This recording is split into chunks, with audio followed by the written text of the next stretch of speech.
আসসালামু আলাইকুম রহমতুল্লাহ। প্রিয় শিক্ষার্থীবৃন্দ, আজকে আমি তোমাদেরকে বিজনেস ম্যাথের অর্থায়ন গণিত এই অধ্যায় থেকে অঙ্ক করাচ্ছি। অর্থায়ন গণিতের আজকে যে অঙ্কগুলো করাচ্ছি অঙ্কগুলো বেশ ইম্পর্টেন্ট। প্রবলেম 20, একটি মেশিনের মূল্য 99,000 টাকা। আজকে একটা মেশিনের মূল্য 99,000 টাকা। মেশিনটি অকেজ হওয়ার পর যন্ত্রাংশের মূল্য হিসাবে 4,000 টাকা পাওয়া যায়। আচ্ছা, একটা মেশিন আজকে 99,000 টাকা দাম, এটা একটা নির্দিষ্ট সময় ব্যবহার করার পর যখন নষ্ট হয়ে যাবে তখন ওই নষ্ট মেশিনটা বিক্রি করে 4,000 টাকা পাওয়া যাবে। আচ্ছা, একটি নতুন মেশিন ক্রয় করার জন্য মুনাফা হতে বার্ষিক 5% চক্রবৃদ্ধি সুদে 5,960 টাকা জমা করে একটি তহবিল গঠন করলে মেশিনটির আয়ুষ্কাল নির্ণয় করো। আচ্ছা, এখানে প্রশ্ন করছে এটা যে প্রত্যেক বছর ওই মেশিন থেকে যে আয় হয় বা যে লাভ হয় সেই লাভের একটা অংশ কত টাকা, 5,960 টাকা একটা তহবিলে জমা রাখে এবং যেখানে জমা রাখে সেখান থেকে প্রতি বছর শেষে 5% কি সুদ দেয়, চক্রবৃদ্ধি হারে সুদও দেয়। মানে 5,960 টাকা জমা রাখে যেখানে, সেখানে 5% হারে সুদ জমা হয়। এই এখন মেশিনটা ব্যবহার করলে একদিকে মেশিনটা অপচয় হয়ে আস্তে আস্তে দাম কমতে থাকে।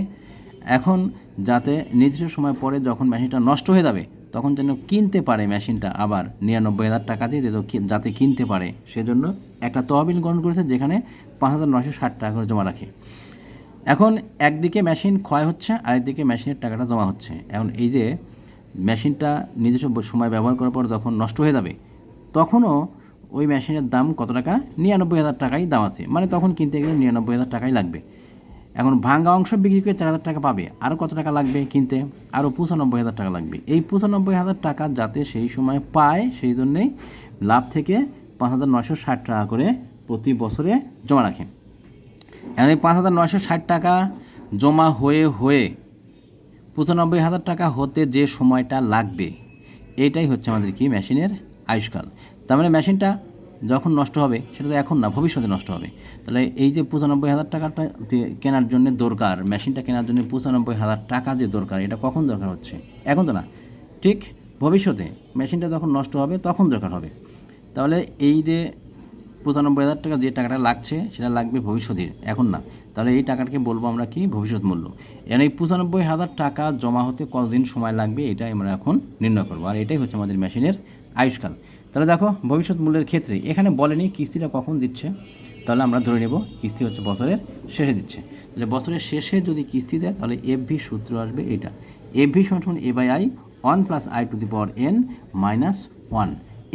এফভিটা কত, 99,000 - 4,000, 99,000 টাকা মেশিনের মূল্য, আর পুরাতন ভাঙ্গা মেশিন বিক্রি করে পাওয়া যাবে আরও 4,000 টাকা।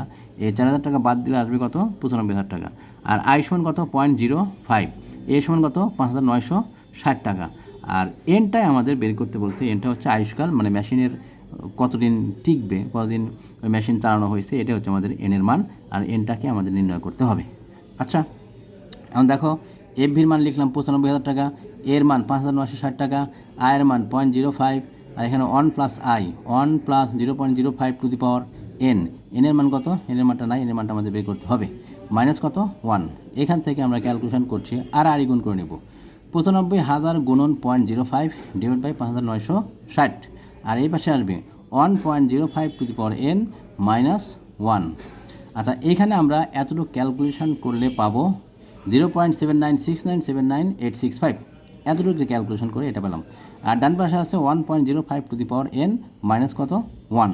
আচ্ছা, এই যে -1 আছে, -1টাকে বামে নিয়ে আসলাম, নিয়ে আসলে আসবে 1 + 0.796979,865, আর ডান পাশে আসবে 1.05 আচ্ছা, এবার আমাদের যেহেতু এনের মান নির্ণয় করতে বলেছে, তাহলে 1.05 যেটা আছে এটাকে আমরা বামে নিয়ে আসলাম, ডান পাশ থেকে বাম পাশে নিয়ে আসলাম। তো ডান পাশ থেকে বাম পাশে নিয়ে আসলে এটা আসবে, এটাকে আমরা এই পাশে দেখাচ্ছি, আর এইটা যোগ করে যেটা আসে সেটাকে আমরা ডান পাশে দেখাচ্ছি। তাহলে এখানে আসবে 1.05 বাম পাশে দেখালাম, আর এখানে যোগ করলে আসবে 1.796979,865, 1.796979,865 যোগ করে যে মানটা আসে সেই মানটা আমরা ডান পাশে দেখালাম।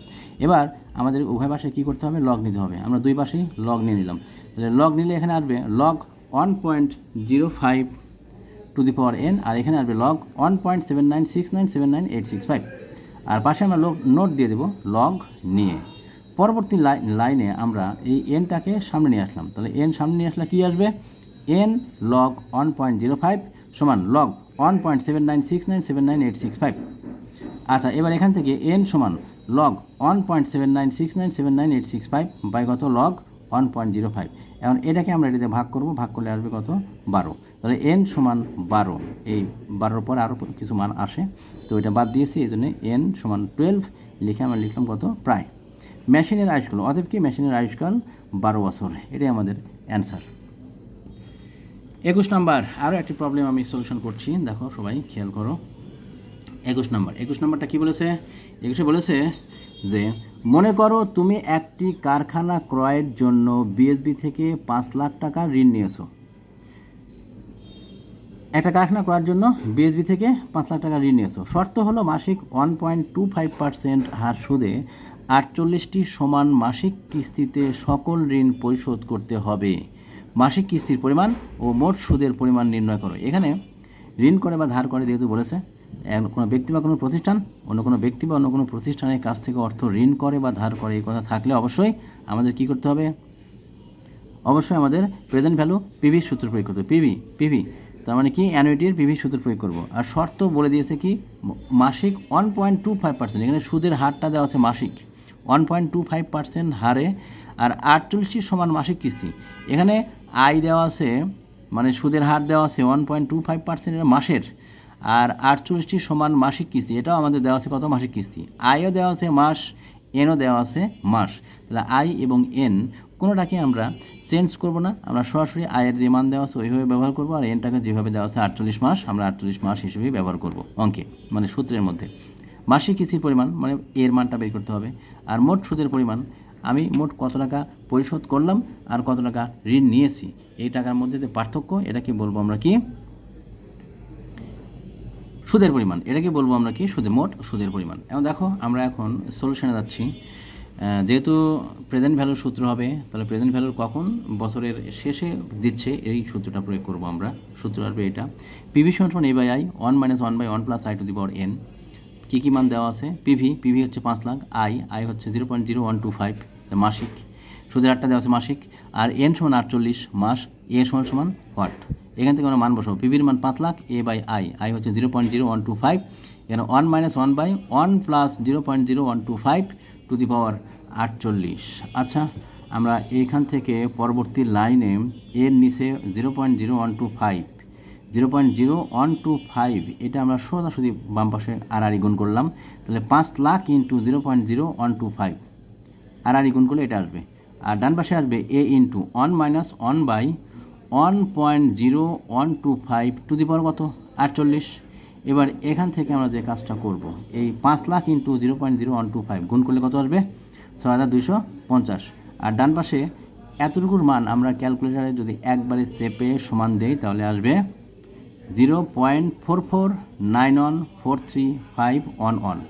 এবার এখান থেকে 0.44914351 এই মানটা কী আছে, এর সাথে গুণাকারে আছে, তাহলে এর সাথে গুণাকার থাকলে এই পাশে নিয়ে আসলে কী হবে, ভাগ হবে। তাহলে আমরা লিখতে পারবো এ সমান 6250 বাই 0.44914351। ভাগ করলে আমরা পেয়ে যাবো এর মান, প্রতি কিস্তির পরিমাণ। তাহলে প্রতি কিস্তির পরিমাণ এর মান আমরা পেলাম কত, 13,915.37 টাকা। আচ্ছা, প্রতি কিস্তি পেলাম। এবার আমাদের সুদের পরিমাণটা বের করতে হবে। প্রতি কিস্তি আসলো 13,915.37 টাকা, এত প্রায়। আর প্রতি কিস্তির পরিমাণ তো পেয়ে গেছি, এখন আমাদের সুদের পরিমাণটা বের করতে হবে। সুদের পরিমাণ আমরা মোট কিস্তি দিয়েছি কয়টা, 48টা, তাহলে মোট কত টাকা দিলাম, 48 ইন্টু এ, মানে 48 দিয়ে আমরা প্রতি কিস্তিকে গুণ করবো, তাহলে টোটাল কত টাকা পরিশোধ করলাম এটা পাবো। আর এইখান থেকে বাদ দিব কি, যে টাকাটা ঋণ নিয়েছি সে টাকাটা, 5 লাখ টাকা ঋণ নেওয়া আছে, তাহলে 48 ইন্টু এ মাইনাস 5 লাখ, তাহলে 48 ইন্টু 13,915.37 মাইনাস 5 লাখ, বাদ দিলে আমরা কত পাবো, এটা গুণ করলাম, গুণ করে এখান থেকে 5 লাখ বাদ দিলে পাবো 1,67,937.76 টাকা। তাহলে প্রতি কিস্তির পরিমাণ 13,915.37 টাকা, আর সুদের পরিমাণ কত, 1,67,937.76 টাকা। এই ছিল আমাদের অঙ্ক। এবার আরও একটি অঙ্কে যাচ্ছি আমি, খেয়াল করো।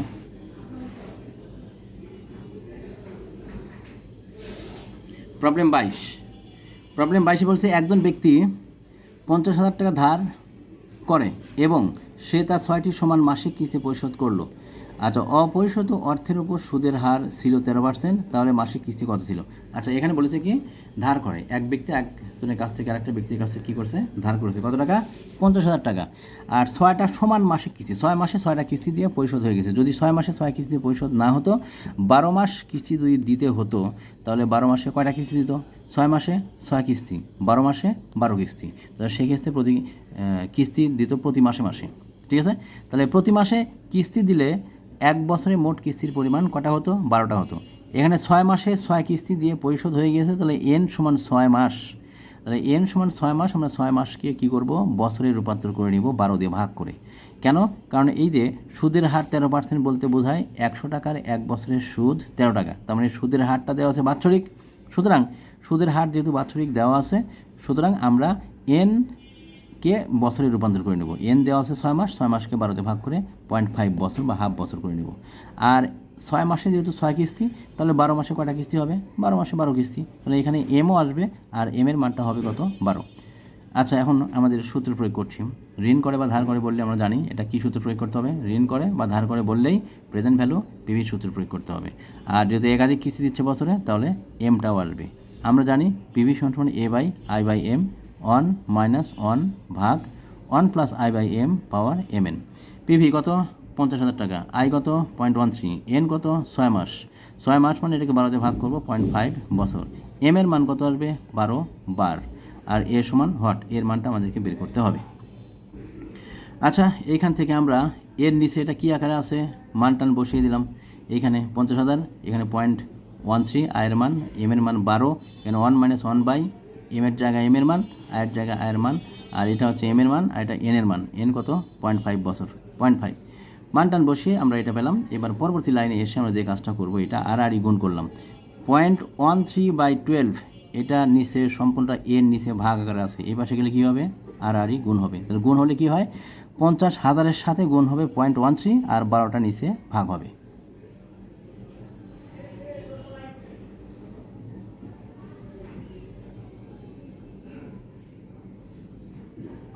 তাহলে আর গুণ করলে কী আসবে? 0.13টা উপরে আমরা 50,000-এর সাথে গুণ করলাম, আর 12টা নিচে এসে ভাগ হলো। আর এখানে এ ইন্টু যা আছে 1 মাইনাস 1 বাই, এটা আমরা 12 দিয়ে যদি 0.13কে ভাগ করি, পয়েন্টে মান আসে অনেক বড়, এই জন্য ভাগ না করে আমরা লসাগু করলাম। লসাগু আসবে 12, আর এখানে 12 12 প্লাস কত? 0.13 যোগ করলে কত আসবে? 12.13। আর এখানে 12 আর 0.5 গুণ করলে কত আসবে? 12 আর হচ্ছে 0.5, 0.5 যদি গুণ করি, 12 আর 0.5 গুণ করলে আসবে 6। আচ্ছা, সেই 6 লিখলাম এখানে আমরা। পরবর্তী লাইনে এতটুকুকে ক্যালকুলেশন করলে ক্যালকুলেটারে আমরা পাবো 541.667। আর এ ইন্টু এতটুকুর ক্যালকুলেশন আমরা ক্যালকুলেটারে একবারে করব। কি করে? প্রথমে ক্যালকুলেটার চাপবো আমরা 1 মাইনাস, তারপরে আবার চাপবো 1, তারপরে ভাগ দিয়ে ফার্স্ট ব্র্যাকেট স্টার্ট করে লিখবো 12.13 ভাগ 12, ফার্স্ট ব্র্যাকেট ক্লোজ, তারপর আমরা পাওয়ার সেপে 6 দিব, দিলে একবারে সমান দিব চিহ্ন, সমান চিহ্ন চাপবো। সমান চিহ্ন চাপলে আমাদের এই মানটা চলে আসবে। তাহলে এ ইন্টু 0.062604917 এই মানটা আসবে।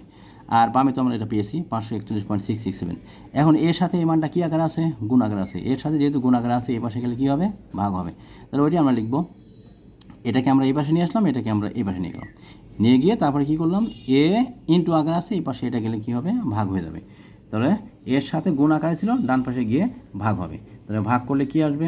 ভাগ করলে আমরা এরকম পাবো 541.667, আর নিচে আসবে 0.062604917।